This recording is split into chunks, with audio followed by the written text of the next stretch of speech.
just a blackout. And you're telling people progress. Cost of living gone up 100%, yet you give public servant less. Mr. President, listen to the people. Search your soul and you will confess. And while you try surviving on the public base, then you're gonna know but stress. Cause I done fed up, you done fed up, he done fed up, she done fed up, we done fed up, the people fed up. You're hiding corruption inside the cup, look how evil set up. The people fed up. They don't drive no fear with the citizens. They may want the people speak out. Freedom of speech done gone inside the gutter. Knock off when you open your mouth. Discrimination in entertainment. And you're talking about one Guyana. When the Ministry of Culture keep the big shows. One set of girls and banner. Cause I done fed up, you done fed up, he done fed up, she done fed up, we done fed up, the people fed up. You hide the corruption inside the cup. Look how evil set up. The people fed up.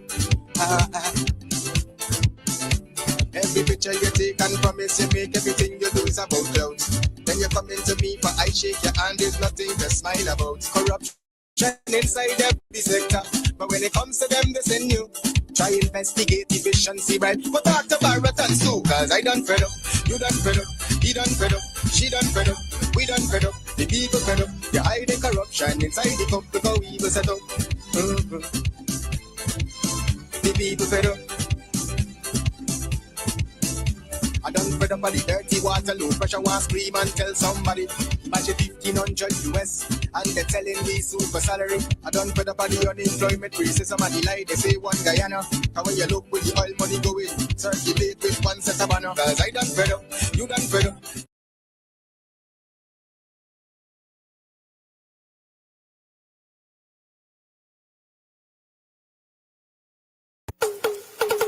Basement level vibes with another one, straight up blackness. Aye,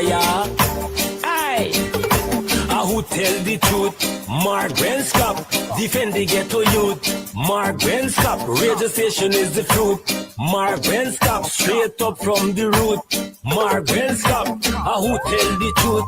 Mark Benskop, defend the ghetto youth. Mark Benskop, radio station is the fruit.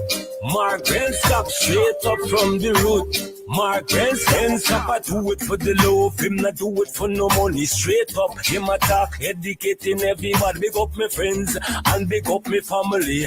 Turn on the radio, catch the vibes, it's integrity. Straight up, Benskop stands for unity. One people, one nation, one destiny. Free up the truth in the air, even the blind can see. The deaf can hear, the dumb can talk, the cripple can walk. Boom. Who tell the truth? Mark Benskop, defend the ghetto youth. Mark Benskop, radio station is the fruit. Mark Benskop, straight up from the root.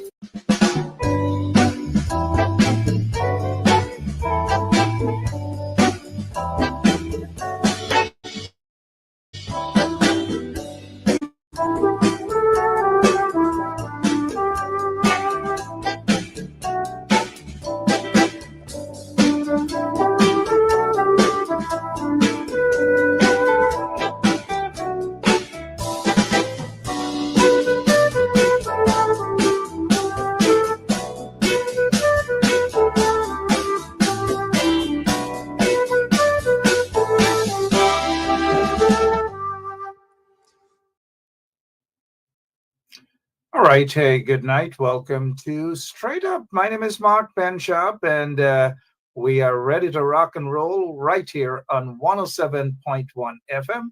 Those of you who have already shared the link, thank you so much, and spread the word that we are live right now, and lots of things we want to talk about, and lots of things we will be chatting with the Congresswoman, the Honorable Yvette Clarke. She will be with us tonight. So have your popcorn out, and if you have any question or questions, I will be watching some of your comments in the comment section as well. And you might be lucky that I'll pose your question, or maybe two questions, to the Congresswoman. You know, she doesn't shy away from any question or questions at all, any topic. That's why she is one of our favorites, Congresswoman, elected official. And, you know, at the end of the day, we call her our Caribbean queen, our Caribbean representative, Yvette Clarke, the Honorable Congresswoman, will join us shortly. So what's happening? What's happening in your neck of the woods, right? Lots of things happening. Let me just say goodnight to all of you in case I miss your names. Don't get upset. Don't go into your cars or your trucks and do a live and saying that Ben Job didn't mention your name. But good night again and welcome to Straight Up. My name is Mark Ben Job. No, we're not playing cards. We just don't do that here. We don't telegraph our shots. We get straight to the point, as we are going to do as we prepare to welcome in just maybe a few minutes or so the Honorable Congresswoman Yvette Clarke. As you guys heard already, this fire at Critchlow Labor College out in Guyana. Sorry that I say Guyana. Historic Critchlow Labor College ravaged by fire. Lots and lots of fires in Guyana. What is happening there? Lots and lots of fires. And speaking of fire, well, we'll get to that just in a minute or so. Let us say prayer for the Guyana Trades Union Congress, the General Secretary, and all of the members of the GTUC and the board of Critchlow Labor College. We just have to watch them rebuild this college, this historic college out in Guyana, Critchlow Labor College, named after, let me see, any one of you. Well, we know Nature Boy dropped out of nursery school, so we wouldn't be able to get any response from him with regards to who this college was named after. All right, again, good evening to all of you. If you had a wonderful, assuming that you had a wonderful weekend, right? All right, good to have all of you back again. What else is happening that we can quickly discuss before the Honorable Congresswoman Yvette Clarke joins us? Okay, I'm sorry about that, guys. I don't know what is up with our operator tonight, but we shouldn't really be showing this. We're not, it reminds me, that photo, honestly, reminds me of when I first saw that movie, Nightmare on Elm Street with Freddy Krueger. For a moment, I just thought, for a moment, that is, and we're not here to discuss that. Irrelevant things we just do not discuss. We have lots and lots of things, and I just can't not wait at all. I just cannot wait to ask, to start right off the bat, to get the questions to the Honorable Congresswoman Yvette Clarke. And I've noticed a lot of you got it correct. Surprisingly, the one who dropped out of nursery school also got it correct. You can tell he did a lot of cheating in class. He didn't know that. We know. Keith Tom and others. Yes, Hubert Nathaniel Critchlow. Hubert Nathaniel Critchlow. Heather Westmus Waldron got it correct as well. We have sweetie for you guys, as we say in the Caribbean, as we say in Guyana, sweetie. All right. I want to ask the Congresswoman when she joins us, and of course, you know, she has visited Guyana before. She has gone. She has done a lot of traveling. That is because, guess what? Yvette Clarke, the Congresswoman, that is, she cares about not just her constituency, but members of her constituency, but she cares about the Caribbean. She cares about people around the world. That is why she has been elected and re-elected.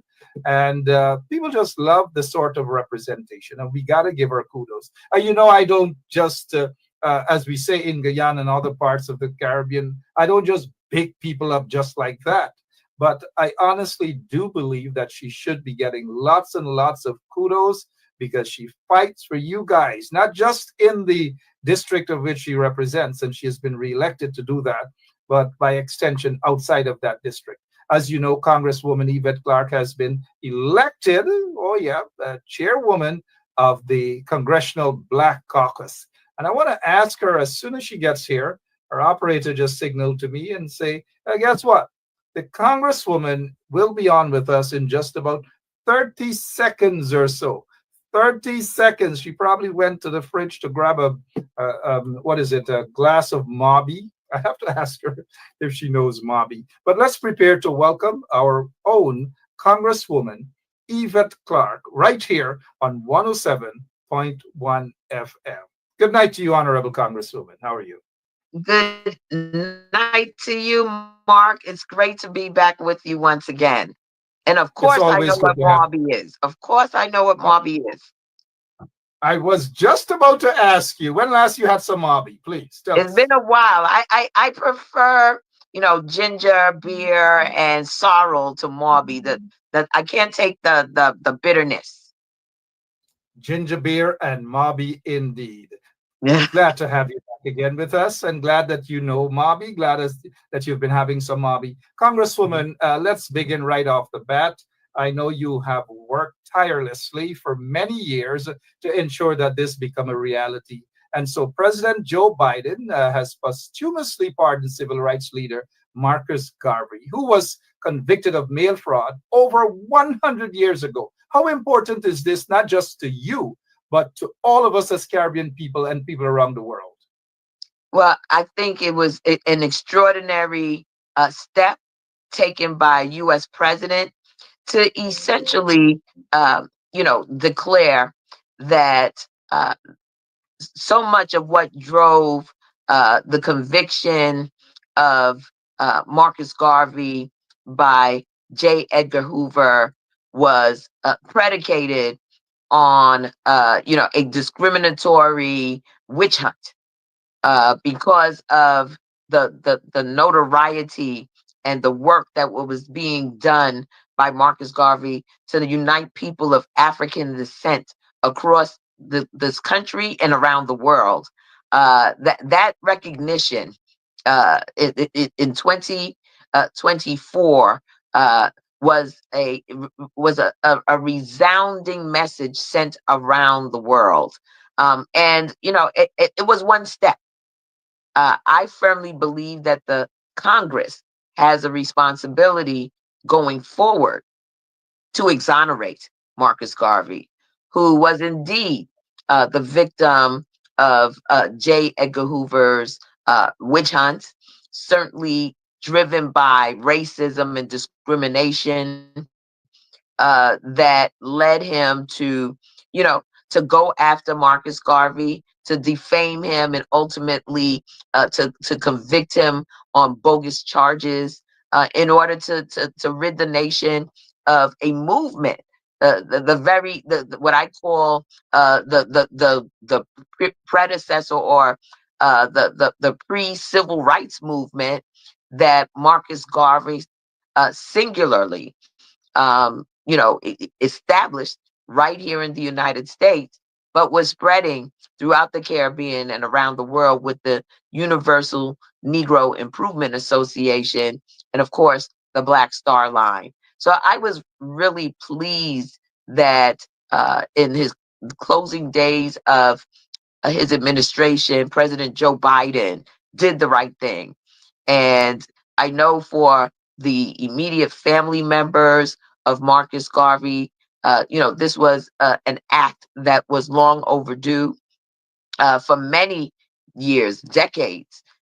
My colleagues in the Congressional Black Caucus, my predecessors, were working uh, to through legislative means exonerate Marcus Garvey, and we too will continue to introduce legislation, and when the congressional configuration is right, I believe that ultimately we will pass the exoneration of Marcus Garvey. Well said, Honorable Congresswoman Yvette Clarke. And for those of you who are now joining us, welcome to Straight Up. Let's get into some more questions. And for those of you in the comment section, I noticed some of your comments. Congresswoman, they are saying in the comment section that they have never seen so many Clarks signed in to watch the program tonight. And they're wondering. So our next question is, and let me just first of all congratulate you. I know this is the first time since you have been elected as chair of the Congressional Black Caucus. Congratulations to you. Let's talk about achievements thus far. You're welcome. Achievements thus far. Well, let me say that, we have been inundated with the Trump, Musk onslaught on the American people, our communities being at the center of all of the horrendous executive orders that uh, this administration has issued, that Donald Trump has issued, and this administration has begun to implement. 1 in 5 employees of the federal government are people of African descent. When you talk about mass deportations, certainly a significant portion of those who are targeted for deportation are people of African descent. When your first executive order is to deny people born in the United States birthright citizenship, we have been like drinking from a fire hose. But the great thing is that the Congressional Black Caucus is now 60 members strong. We were 62 strong at the beginning of this Congress, but unfortunately have seen 2 of our members pass away just within the last few couple of months. But we are still the largest Congressional Black Caucus in the history of the Congress, and having 4 U.S. senators serving for the first time, who are members of the Congressional Black Caucus for the first time in history, 2 Black women serving in the United States Senate. And we recognize that our unity is our strength.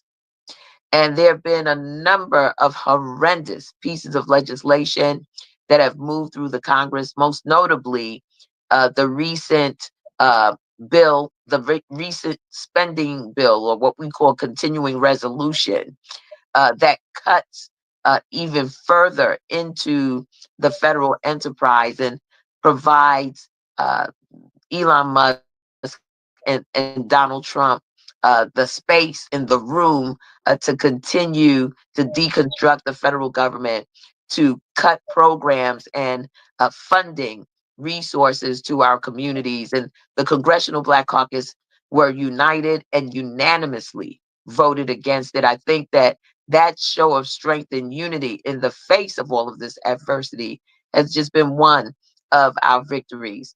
We are approaching what we are up against and our communities are up against in the opposition to this administration. We are focused singularly on continuing to fight the battle for diversity, equity, and inclusion.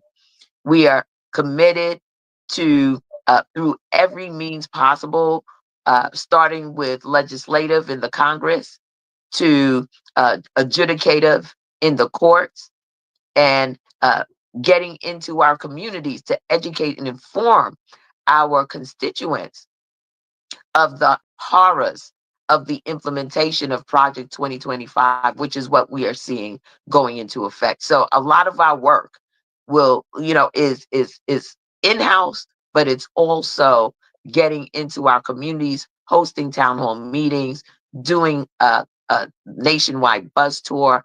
We are gearing up so that our people are empowered to resist in this moment. We cannot be complacent. We cannot be fearful. We have to move full speed ahead in unity to protect our interests as stakeholders of this nation. Absolutely, to protect our interests as stakeholders, and I guess that a lot of folks who are watching right now, listening right now, would agree with you 100%. Some may say that the Congress currently, the Democrats, do not have a majority. Hopefully, that can be changed in the midterms.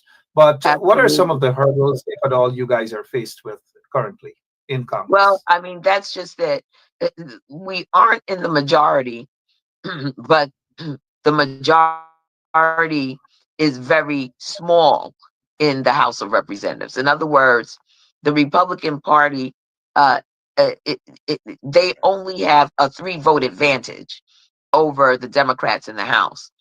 And so some of the most egregious of the pieces of legislation that they'd like to bring to law, it's very difficult for them to pass because there are members, though it's rare that we see them stand up, that oppose it. And all we need are 3 Republicans to stand down and vote with Democrats, and measures, the most heinous of measures, cannot pass in the United States House of Representatives. We just need 3. And so, part of our campaign is a "We Just Need 3" campaign. There are many Caribbean people of goodwill across this nation that live in Republican districts, and they need to lock arms with us in the pushback, in the resistance to this onslaught of racist, discriminatory behavior and activity that is taking place in the federal government under the leadership of Donald Trump in this moment. And so those who are represented by Republicans need to use their voices in this moment. We are not powerless to stop the most egregious of things from happening. We need to be mobilizing, and we can't have amnesia. We have to remember that this man moved swiftly to, move people out of the jobs that they've held, some for decades now, some newly hired in the federal government, and the hardship of placing tariffs on goods that are coming from around the world, so that at the end of the day, the benefits will go to the wealthiest 1% of our nation. We have to use our voices because we pay taxes. And when you have a tax cut, that means that these individuals get to cash in uh, for things that they really just don't even need. When we're talking about extreme wealth and greed here, but we know that they are needy in our communities. So when there's a cut to the supplemental nutrition assistance program, also known as SNAP, or as some may commonly call it in our communities, the cutting of food stamps to families, struggling families, that means that children will go malnourished in our communities, so that these folks who have far more wealth than they and their descendants will ever uh, be able to utilize in totality. We have to stand up and do something about that. When we see tariffs being placed on the goods and services that we need to utilize each and every day, we know that that's going to hit our small businesses hard, that have to pass on that additional cost to their customers, their consumers. And we as consumers will then have to pay um, just to survive. And so we're in a crucial moment in the development of our civil society. And we have to make a determination in a nation of the people, by the people, and for the people. Will the people stand up in this moment and fight alongside us so that we can get the victory and move our nation into a 21st century posture that respects our humanity, respects the humanity of those who come to our shore seeking their American dream, supports public education. Let's talk about the fact that they want to deconstruct the Department of Education that has been so crucial in the education of Black folks in the United States of America, whether you were born in the US or you came here as a child or as a foreign student. All of these institutions that have been built over time were built because there was an extreme need in this nation for so long, particularly people of African descent were denied access to a quality education, were denied opportunities to work in our federal government, to be in the U.S. military. And now you see a backlash taking place. place of a bunch of folks who are racially motivated in how they're approaching governance in this country, and who are white supremacists in ideology. And we can't live with that. We can't abide with that. We have to fight. Have to fight indeed. Congresswoman Yvette Clarke, the Congress is a slim majority held by the Republicans. Next year is midterm.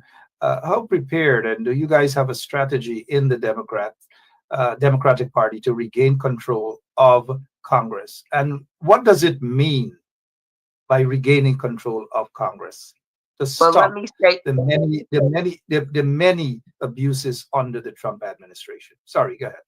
absolutely. So, what is significant about our system of governance here is that we have three co-equal branches of government. And right now, you have the House and the Senate, which is the legislative branch. And in both the House and the U.S. Senate, the Republicans are in the majority. In the House of Representatives, as you've reiterated, they have a very small majority. All laws and budgetary matters originate in the House of Representatives. If and when we are successful in the midterm elections coming up next year in making Hakeem Jeffries the Speaker of the House, we will be able to end this egregious overreach that is taking place under the Trump administration, because indeed they will be forced to negotiate with Democrats in order to move any legislation that has an impact, that will have a lasting effect, moving his executive orders into law. We would be able to, in effect, put an end to that. And so that's why the midterm elections are so very important.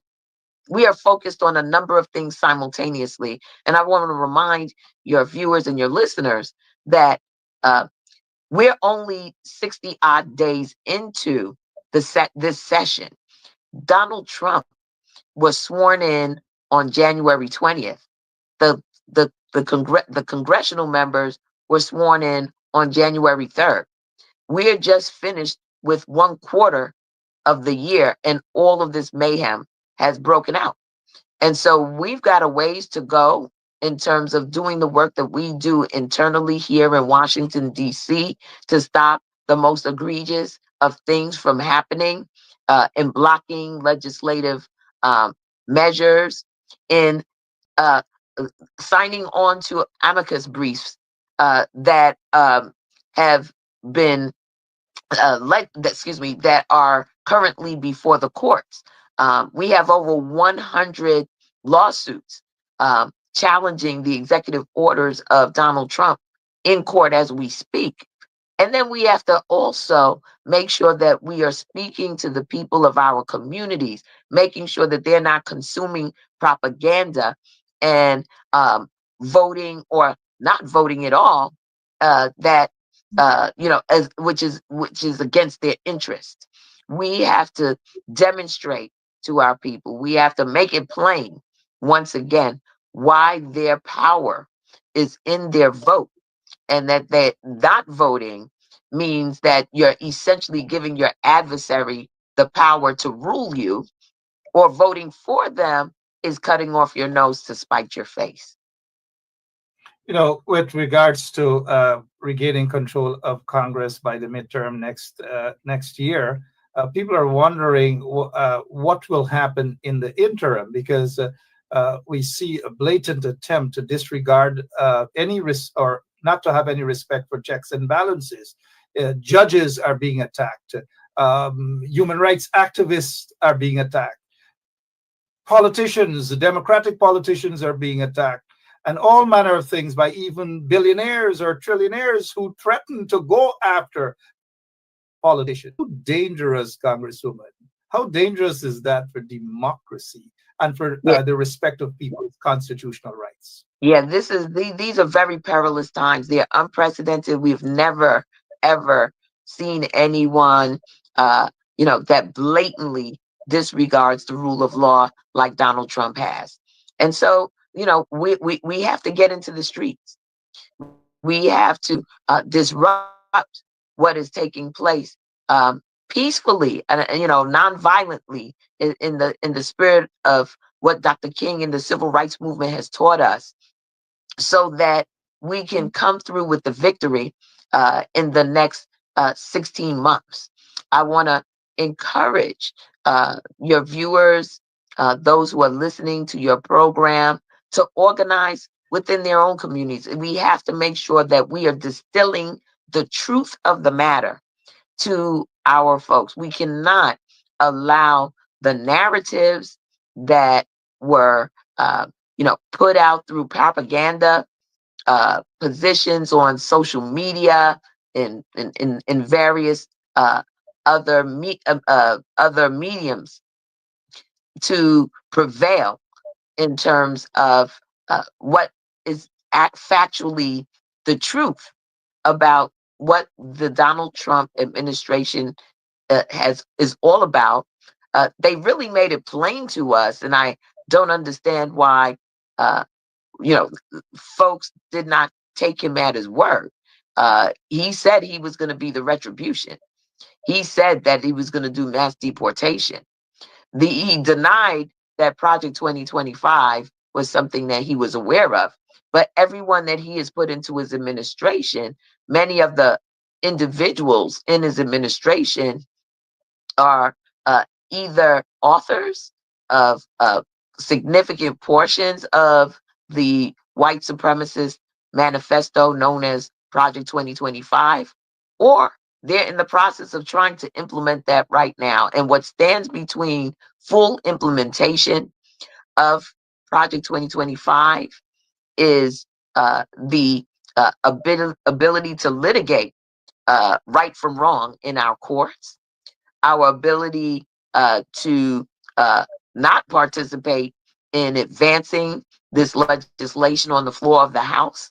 As I stated, the CBC has been unified, which is the largest caucus of members in the Democratic Party, in resistance to this administration. None of us voted for the measure that recently passed, that gave Donald Trump the ability to manipulate the federal budget. And we will continue to stand against that.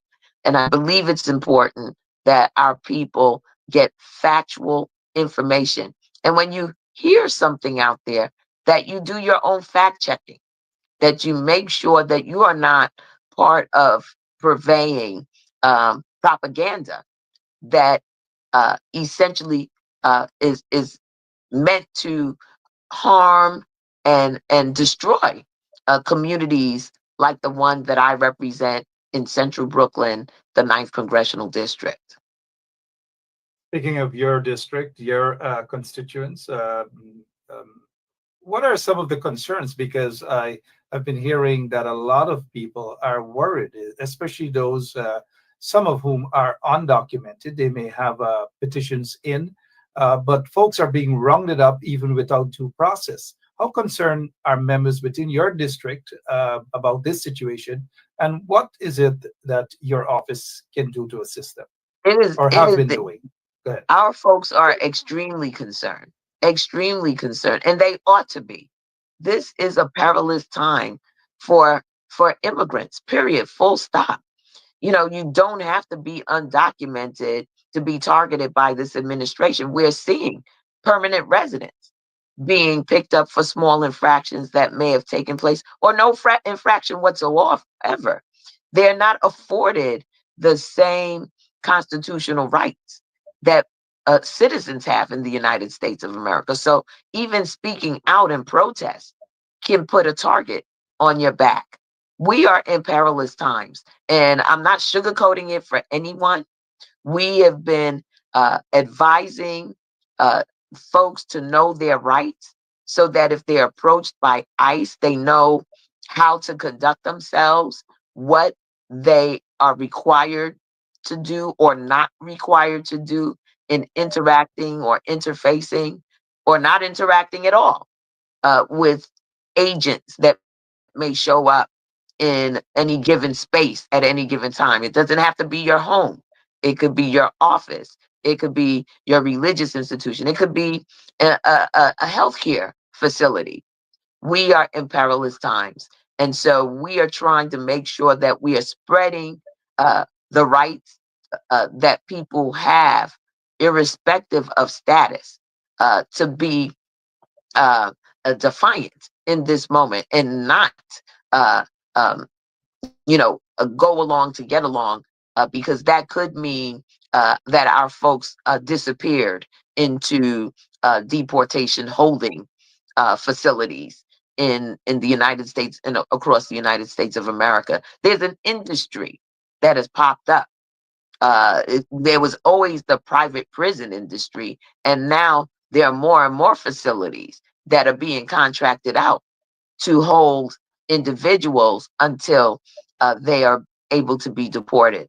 So we can't become a part of that industry. And those of us that are citizens of the United States have to stand up in this moment to protect the more vulnerable of us in the community, those who may be permanent residents, those who may be undocumented, those who may be in between status, those who may be here on visas, student visas and work visas, because now there are targets on these individuals and they can be exploited as a result of what Donald Trump is doing. Can you imagine working for an employer who says, well, I'm not going to pay you for this month's work, and if you have anything to say about that, I will call immigration. Now people are being put into a really bad situation because they're vulnerable to a horrific, um, Homeland Security situation perpetrated by Donald Trump and and his secretaries. So we've got a lot of work to do as a community to protect one another. We need to be very conscious of those amongst us in our community. And I've met with federal workers that were dismissed through Elon Musk's Doge, whatever that is, authority that he's been given. In certain circumstances across the nation, you have two family members, a husband and a wife, both working for the federal government, both let go under Donald Trump and Elon Musk. And now you have families who are trying to get their children through school, trying to pay off their mortgages, trying to keep a roof over their head and food on the table, and they're unemployed in this moment through no fault of their own. This is the madness that we've all been thrown into, and we have to resist. We have to fight. We have to win the fight and bring home the victory for our children and grandchildren. Our fighter in fighting spirit in our Congresswoman, Yvette Diane Clark, with us this evening. I saw recently, and I want to get back before we wrap up on the question of immigration. And as you know, there are activists and there are others who are being held for God in heaven knows what. But before we get back to immigration, I watched for maybe a half hour or so town hall meeting, which was really, really great. Congratulations to you and your staff in holding that. But we had over 16,000. Yeah, we had over 16,000 residents of the 9th district on that town hall. We plan to do many more of them throughout the district. Congratulations on that. And when I saw that 16,000 within your district, I'm like, you're onto something. But will you be holding any in-person town hall meeting? We will. I'm sure folks will. Yep. Yes, we will. So let's get back.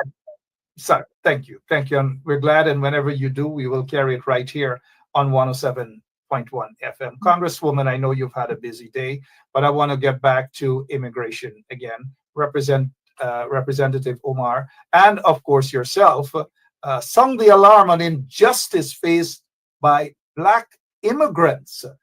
We're hearing lots and lots of sad stories. And one of the things that I've heard, which is really, really sad, is that persons who have an opinion that doesn't favor President Donald Trump have been subjected to threats of deportation. Again, how dangerous is that? It's extremely dangerous. I mean, we have to bear in mind that there were individuals who sold all of their worldly goods, who were um, victims of civil war, civil unrest, uh, in some cases famine, all manner of humanitarian crisis that took the journey to try to get to our shores, where for generations now we have accepted people through an asylum process, through a refugee programs, through temporary protected status, and other, again, humanitarian paroles. This has been the tradition of the United States for generations now. It has always been a challenge for people of African descent because of the original sin in the creation of this nation.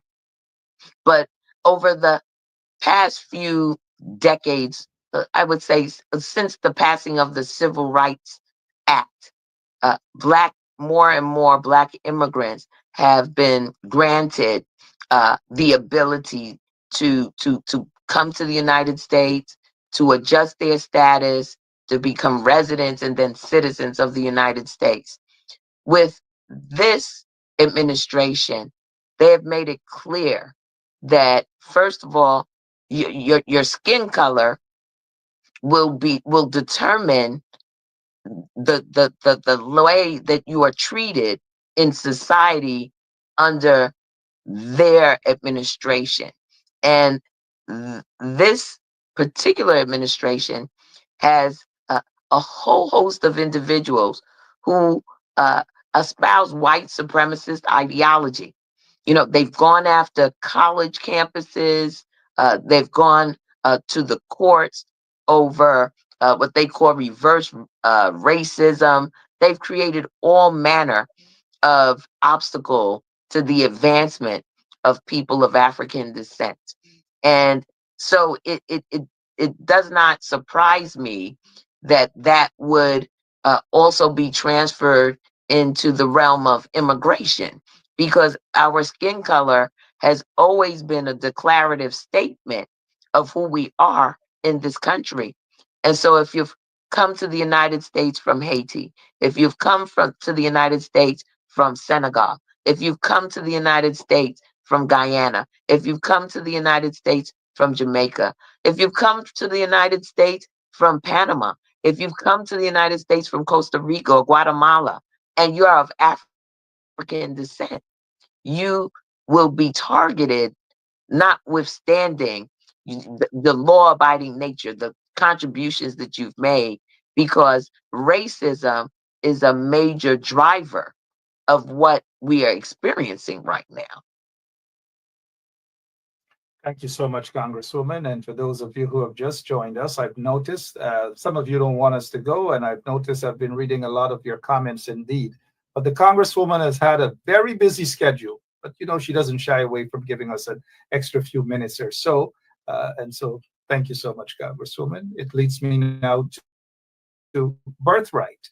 Why the haste, this administration going after Birthright citizenship? Why, and what's wrong with that? Well, first of all, a birthright citizenship is baked into our Constitution under the 14th Amendment. Birthright citizenship was adjudicated because there was a point in time in the development of the United States of America where the debate was whether enslaved Africans would be given citizenship in the United States of America. And it was determined through the 14th Amendment that indeed we anyone born on the soil of the United States of America would be automatically granted citizenship. And so, again, we're dealing with a group of people who are bigots. They have a baked in hatred for anyone outside of their own sort of racial, um, affinity group, for lack of a better term.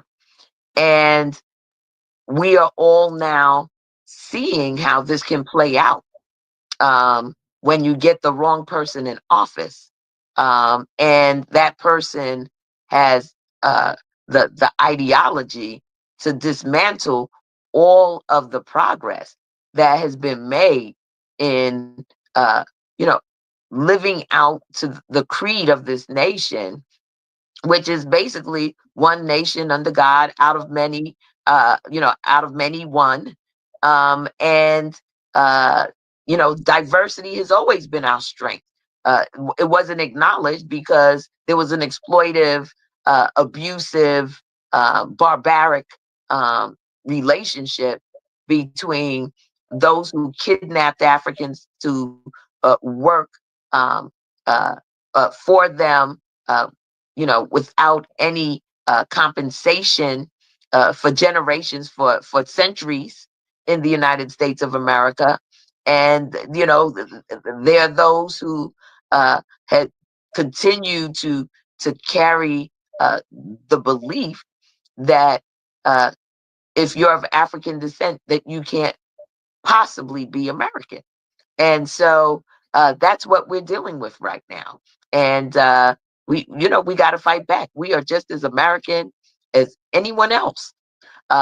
And we strive to become American through our contributions, through our intellect, our abilities, through building communities, and through our service to this nation on every single level. And we will continue to fight, and we will win. We will be victorious. Thank you so much. We will continue to fight. We will win. We will be victorious. As Jesse Jackson, Reverend Jesse Jackson, say, keep hope alive. Quickly before we go, have you guys been receiving reports about human rights violations in detention centers for those who they Absolutely. deem deportable? That has always been the case.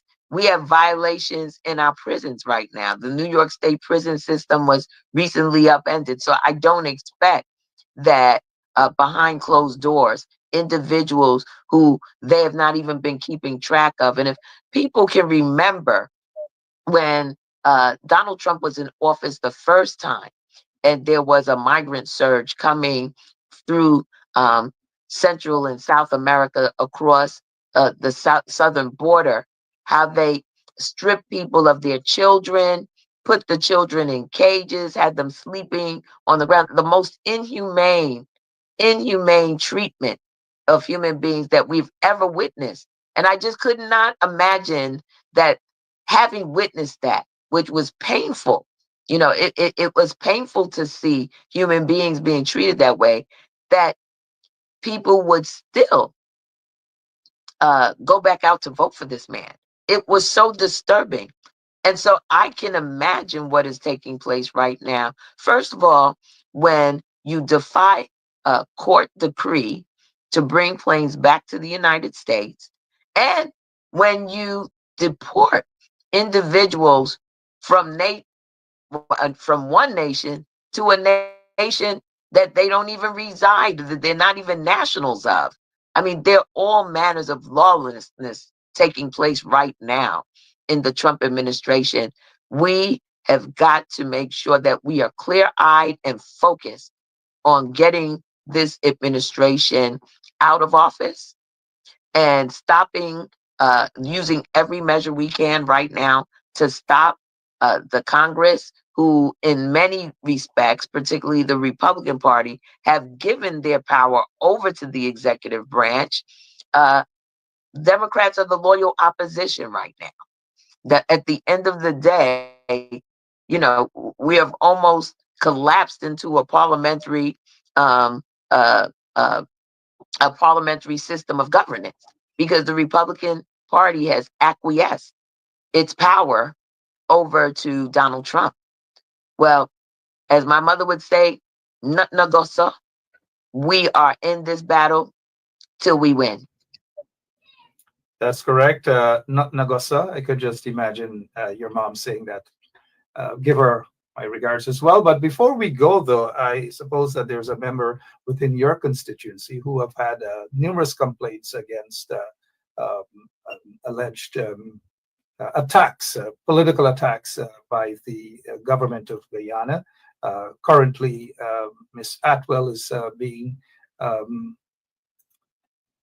sorry, she's currently at the Richwood Correctional Center on an allegation of immigration infraction. We are yet to hear what that quote unquote infraction is. She is fearful that upon her return to Guyana, she will be persecuted and possibly killed. What's your take, if at all, you have heard about this matter? Please, Miss. I have heard about this matter. As a matter of fact, I had the honor of meeting this young woman, and this is a travesty. There's no doubt in my mind that it is a travesty. And again, you know, we have to understand that the folks who are protesting and speaking out in our nation are real patriots. Is they're speaking truth to power. Protest is baked into who we are as a country. As a matter of fact, those founders of this nation were protesting the British government, and that's how they ended up coming here to the United States as colonists. you know, and so, again, when we're talking about anyone who is not of European descent, you are subjected to the persecution and prosecution, the hatred, the bigotry of the white supremacists that are consider themselves to be a ruling class. We have got to make sure that going forward, there are many more of us who understand right from wrong. There are many more of us who recognize that we cannot uh, give this nation over after all that we have invested to, these individuals who have no moral compass and who, quite frankly, are extremely dangerous, not only to us here in the US, but on the global stage. And many lives are being disrupted and are being imperiled by the actions taken by this administration. And so again, we have to stand together. I am so sorry that this sister is in this situation, in these circumstances. One of the things that we have to do is protect those amongst us whose status is uncertain or whose status is has not been finalized in the United States. And we have to be their voices because clearly they are being targeted by this administration for persecution. And the only way that we can protect our freedom fighters is by making sure that we stand in the gap for them. Making sure that we stand in the gap for them. Thank you so much, Honorable Congresswoman. I know I told your scheduler just 10 minutes of her time, and I can just assume you say, no, Mark is not going to have me for 10 minutes. And so we're glad that we've had you for almost 40 minutes of your time. The next time you have a town hall in your district, please let us know. We will carry it live right here on 107.1 FM. Your closing remarks, please, for now, Congresswoman. Absolutely. Let me again thank you, Mark, for having me on your program once again. To your listeners and your viewers, I say, we come from very strong stock. How do I know this? Because tens of millions, maybe even more, were stripped away from the continent of Africa and put into a brutal Middle Passage and slave trade. We are descendant. We are the survivors. We are the thrivers who come from that horrible experience. And we have come through with our talent, our skill, and our expertise, our self-image intact. We need to pull on the strength of those who came before us, who survived the Middle Passage, who survived Jim Crow, who survived, colonization and all manner of dehumanization to commandeer our victory in the United States of America. It will be all of us coming together. It will be all of us standing up and doing what we know we can do to protect one another, to start shopping locally at our local Black businesses, to being discerning about who is working in our best interest and how we use our finances to determine our own destiny, and where we have opportunities that we can provide them to those in our communities who may have been victims of this cruelty coming out of Washington, D.C. And maybe we can employ them. Maybe we can help them start a business. Maybe we can help a family that is struggling to put meals on the table so that their children can be nourished. Maybe we can speak out about the need to protect public education. There's a lot of work to be done in this moment. This is not a moment, this is a movement, and we all need to be engaged in it in the same way that our ancestors sacrificed everything so that we would live in a society that acknowledged all that we have to offer, and that we would not just survive, we would thrive. And that's the focus. That's the goal. That's what we all must be focused on and united around. Let us come through this horrible experience on the other side victorious, with a society that is reflective of who we are and all that we contribute to making America great. Well said, Honorable Congresswoman. And we end on this note. So Vern Garvey is saying, thank you for being a sound voice in our community. Lots and lots of thank yous, lots and lots of appreciation for what you have done and what you continue to do for not only the Guyanese community, but the Caribbean community at large. Thank you so much, Madam Congresswoman.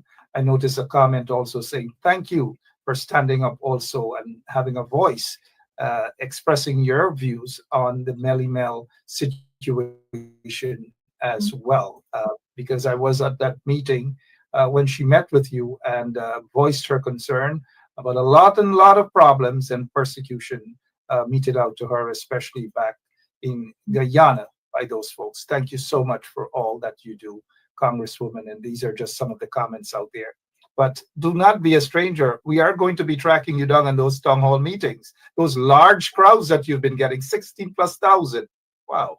Congratulations. Absolutely. Absolutely, Mark. And as my mother would say, one love to everyone. Bless up and walk good. Bless up and walk good. Thank you so much indeed. You bless up and you walk good as always, Madam Congresswoman. Thank you so much. Thank you. Have a good night. Bye-bye. Bye. All right, the Honorable Congresswoman there, Yvette Clarke. Yvette Clarke, our favorite.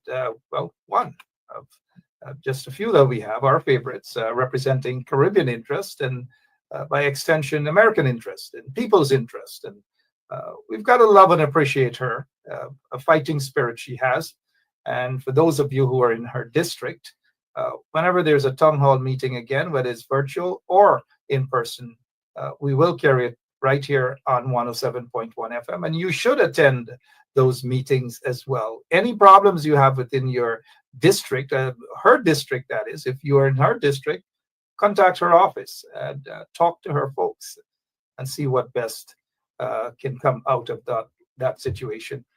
All right, we will be back tomorrow, same place, same time, right here on 107.1 FM.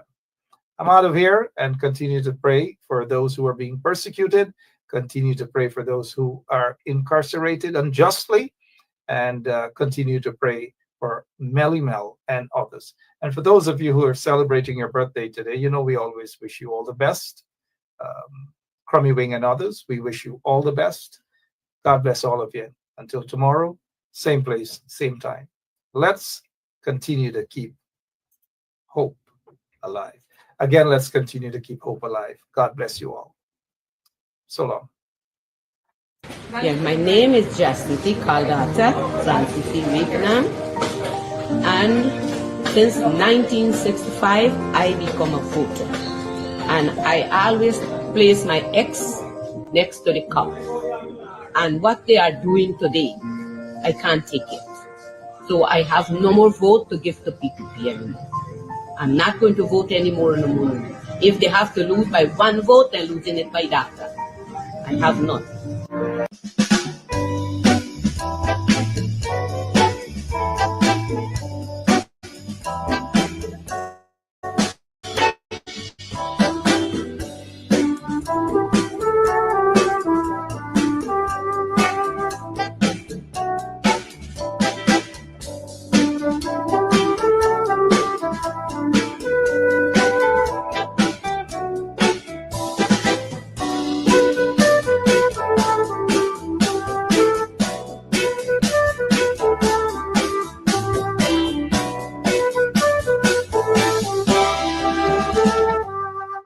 There and fabricate that. Unless you say who the person is, I can't comment on anonymous people. Okay, well, let's talk about specific individuals. What is your relationship with Mr. Su Jurong? So